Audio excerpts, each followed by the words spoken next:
ನಮಸ್ತೆ ಸ್ನೇಹಿತರೆ, ಪ್ರಬುದ್ಧ ಕರ್ನಾಟಕ ನ್ಯೂಸ್ 24ಗೆ ಸ್ವಾಗತ. ಅರೆಹಳ್ಳಿ ಗುಡ್ಡದಹಳ್ಳಿ ಗ್ರಾಮದ ಸರ್ವೆ ನಂಬರ್ 57ರಲ್ಲಿ ಕಾನೂನು ಬಾಹಿರವಾಗಿ 6 ಎಕರೆ ಜಮೀನನ್ನು ಅಕ್ರಮವಾಗಿ ಖಾತೆ ಮಾಡಿಕೊಂಡಿದ್ದನ್ನು ಖಂಡಿಸಿ ಪ್ರಬುದ್ಧ ಕರ್ನಾಟಕ ಭೀಮಸೇನೆಯ ರಾಜ್ಯಾಧ್ಯಕ್ಷರಾದ ಮುನಿರಾಜು ರವರು ಅನಿರ್ದಿಷ್ಟ ಧರಣಿಯಲ್ಲಿ ಹೈಕೋರ್ಟ್ ವಕೀಲರಾದ ಪುಟ್ಟೇಗೌಡರು ರವರು ಭಾಗಿಯಾಗಿದ್ದರು. ಪ್ರಬುದ್ಧ ಕರ್ನಾಟಕ ಭೀಮಸೇನೆ ಹಾಗೂ ಪ್ರಜಾ ವಿಮೋಚನಾ ಚಳುವಳಿ ಸಮತಾವಾದ ಮತ್ತು ಜನಧ್ವನಿ ವೇದಿಕೆ ವತಿಯಿಂದ ಏನು ರೈತಪರ ಸಂಘಟನೆಗಳೆಲ್ಲ ಸೇರಿ ಸೋಮವಾರ 19ನೇ ತಾರೀಕಿಂದ ಏನು ಇವತ್ತು ಸ್ಥಳದಲ್ಲೇ ಅನಿರ್ದಿಷ್ಟಾವಧಿ ಧರಣಿಯನ್ನು ಹಮ್ಮಿಕೊಂಡಿದ್ದೀವಿ. ತಮಗೆಲ್ಲರೂ ತಿಳಿದಿದೆ, ಏನು ಅರೆಹಳ್ಳಿ ಗುಡ್ಡದಹಳ್ಳಿ ಗ್ರಾಮದ ಸರ್ವೆ ನಂಬರ್ 57ರಲ್ಲಿ 10 ಎಕರೆ 25 ಗುಂಟೆ ಪೈಕಿ 6 ಎಕರೆ ಜಮೀನನ್ನು ತಲಾ 1 ಎಕರೆ 20 ಗುಂಟೆಯಂತೆ 4 ಜನ ಬಗರುಕುಂ ಸಾಗುವಳಿ ಸಕ್ರಮ ಸಮಿತಿಯಲ್ಲಿ ಮಾಡ್ಕೊಂಡಿರ್ತಾರೆ. ನಮ್ಮ ಪ್ರಶ್ನೆ ಇಷ್ಟೇ, ಅವರು ಅರೆಹಳ್ಳಿ ಗುಡ್ಡದಹಳ್ಳಿ ಗ್ರಾಮದ ನಿವಾಸಿಗಳ 20, 30, 40, 50 ವರ್ಷಗಳಿಂದ ಏನಾದರೂ ಅಲ್ಲಿ ಉಳುಮೆ ಮಾಡ್ತಾ ಇದ್ರಾ? ತನಿಖೆ ಮಾಡಿ.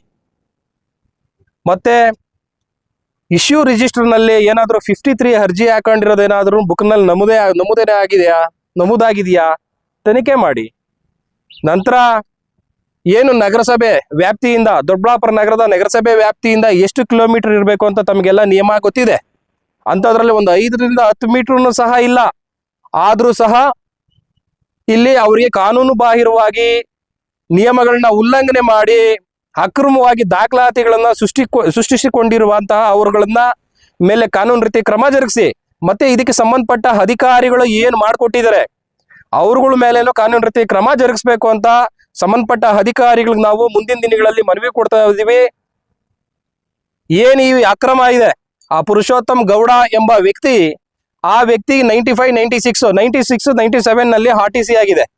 ಆ 95, 96 ಅಲ್ಲಿ ಅಂದ್ರೆ 1995, 96ರಲ್ಲಿ ಅಲ್ಲಿ ಯಾವ ಊರಲ್ಲಿ ಆ ವ್ಯಕ್ತಿ ವಾಸ ಮಾಡ್ತಾ ಇದ್ದ, ದೊಡ್ಡಬಳ್ಳಾಪುರಕ್ಕೆ ಯಾವಾಗ ಬಂದ, ಅವನು ಅರೆಹಳ್ಳಿ ಗುಡ್ಡದಹಳ್ಳಿ ಗ್ರಾಮದ ನಿವಾಸಿನ, ಆ ವ್ಯಕ್ತಿ ಅವಾಗ ಏಜ್ ಎಷ್ಟು, ಈಗ ಪ್ರೆಸೆಂಟ್ ಏಜ್ ಎಷ್ಟು, ತನಿಖೆ ಮಾಡಿ.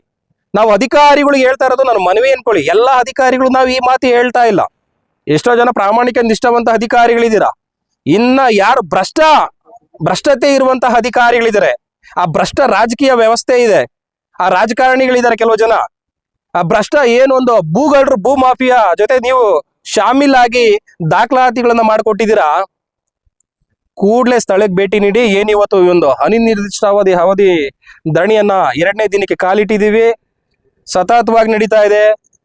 ಮಾನ್ಯ ಗೌರವಾನ್ವಿತ ಜಿಲ್ಲಾಧಿಕಾರಿಗಳು ಏನಾದರೂ ಸ್ಥಳಕ್ಕೆ ಭೇಟಿ ನೀಡಿ ಸ್ಥಳ ಪರಿಶೀಲನೆ ನಡೆಸಿ ದಾಖಲಾತಿಗಳನ್ನು ವೀಕ್ಷಿಸಿ ವಜಾಗೊಳಿಸದಿದ್ದಲ್ಲಿ ಮುಂದಿನ ದಿನಗಳಲ್ಲಿ ಬೃಹತ್ ಮಟ್ಟದಲ್ಲಿ ಬೆಂಗಳೂರಿನ ಏನು ಒಂದು ಚೀಫ್ ಸೆಕ್ರೆಟರಿ ಮತ್ತೆ ಮಾನ್ಯ ಕಂದಾಯ ಸಚಿವರಾದಂತಹ ಕೃಷ್ಣ ಬೈರೇಗೌಡರಿಗೂ ಸಹ ಮನವಿಯನ್ನ ಸಲ್ಲಿಸಿ ಈ ತರ ಒಂದು ಅಕ್ರಮ ನಡೆದಿದೆ ಅಂತ ಹೇಳಿ ಅವರಿಗೆ ಮುಡಿಸಿ ಮುಂದಿನ ದಿನಗಳಲ್ಲಿ ಬೃಹತ್ ಮಟ್ಟದಲ್ಲಿ ರಾಜ್ಯಾದ್ಯಂತ ಬೃಹತ್ ಮಟ್ಟದಲ್ಲಿ ಹೋರಾಟಗಳನ್ನ ಮಾಡ್ತೀವಿ ಅಂತ ಈ ಮೂಲಕ ನಾವು ಅವರಿಗೆ ಸೂಚನೆ ಮತ್ತು ಎಚ್ಚರಿಕೆಯನ್ನು ಸಹ ನಾವು ನೀಡ್ತಾ ಇದ್ದೀವಿ.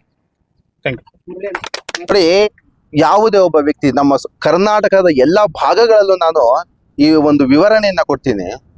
ನಮ್ಮ ಗ್ರಾಮಾಂತರ ಭಾಗಗಳಲ್ಲಿ ನಮ್ಮ ಯಾವುದೋ ಒಂದು ರೂರಲ್ ಆಗಿರ್ಬೋದು, ಒಬ್ಬ ವ್ಯಕ್ತಿ 1930, 40, 50ರಿಂದ ಒಂದು 40-50 ವರ್ಷ ಪೊಸಿಷನ್ ಅಲ್ಲಿ ಇರ್ತಾರೆ. ಅವ್ರು ಏನ್ ಮಾಡ್ಬೇಕು, ಸರ್ಕಾರಕ್ಕೆ ಒಂದು ಅಪ್ಲಿಕೇಶನ್ ಹಾಕೋಬೇಕು. ನಾವು 40-50 ವರ್ಷದಿಂದ ಪೊಸಿಷನ್ ಅಲ್ಲಿ ಇದೀವಿ, ನಮ್ಗೆ ಸರ್ಕಾರದಿಂದ ಯಾವುದೋ ಒಂದು ದಾಖಲಾತಿಗಳನ್ನ ಮಾಡ್ಕೊಟ್ಟಿಲ್ಲ, ಹಾಗಾಗಿ ನಮ್ಗೊಂದು ಸಾಗುವಳಿ ಚೀಟಿಯನ್ನ ಕೊಡಿ ಅಂತ ಮೊದಲು ಅಪ್ಲಿಕೇಶನ್ ಹಾಕೋಬೇಕು. ಅದನ್ನ ಪರಿಶೀಲನೆ ಮಾಡಿದ RI, VI, ತಹಶೀಲ್ದಾರ್ ಏನ್ ಮಾಡ್ತಾರೆ, ಬಂದು ಸ್ಪಾಟ್ ಮಜರನ್ನ ಮಾಡ್ಬೇಕು. ಫಸ್ಟ್ ಎಷ್ಟು ವರ್ಷದಿಂದ ಇದ್ದೀರಾ, ಅಕ್ಕಪಕ್ಕ ಚೆಕ್ ಬಂದಿಗೆಲ್ಲ ವಿಚಾರಿಸ್ಬೇಕು. ಈ ಸ್ವಾಧೀನದಲ್ಲಿ ಬೆಳೆಯನ್ನ ಬೆಳೆಯುವಂತ ರೈತರು ಇದಾರ, ಇವರು ಬೆಳೆಯನ್ನ ಬೆಳೀತಾ ಇದ್ದಾರ, ಸುಮಾರು ಎಷ್ಟು ವರ್ಷದಿಂದ ಸ್ವಾಧೀನದಲ್ಲಿ ಇದ್ದಾರೆ ಇವರು, ಇದನ್ನೆಲ್ಲ ವಿಚಾರ ಮಾಡ್ಬೇಕು ಮೊದಲು. ಅದಾದ್ಮೇಲೆ ಯಾವುದೇ ಒಂದು ಗ್ರಾಂಟ್ ಮಾಡಬೇಕು ಅಂದ್ರೆ ಗ್ರಾಂಟ್ ಕಮಿಟಿ ಇರುತ್ತೆ, ತಾಲೂಕು ಮಟ್ಟದ ಗ್ರಾಂಟ್ ಕಮಿಟಿ ಇರುತ್ತೆ, ಅದಕ್ಕೆ ಆದಂತ ಸದಸ್ಯರುಗಳಿರ್ತದೆ. ಅದಕ್ಕೆ ಒಬ್ಬ MLA ಅಂತ ನತದೃಷ್ಟ MLAಗಳನ್ನ ನಾವು ಪಡ್ಕೊಂಡಿರ್ತೀವಲ್ಲ, MLA ಅಧ್ಯಕ್ಷ ಆಗಿರ್ತಾನೆ. ಆ ಎಲ್ಲ ಆಗು ಹೋಗುಗಳನ್ನ ಕ್ಲೀನಾಗಿ ಕಾನೂನುಬದ್ಧವಾಗಿ ಚರ್ಚೆ ಮಾಡಿ ಒಂದು 20-30 ವರ್ಷದಿಂದ ಮ್ಯಾಕ್ಸಿಮಮ್ ಸ್ವಾಧೀನದಲ್ಲಿರುವಂತಹ ಜಾಗಗಳಿಗೆ ಗ್ರಾಂಟ್ ಸರ್ಟಿಫಿಕೇಟ್ ಅನ್ನ ಕೊಡ್ತಾರೆ.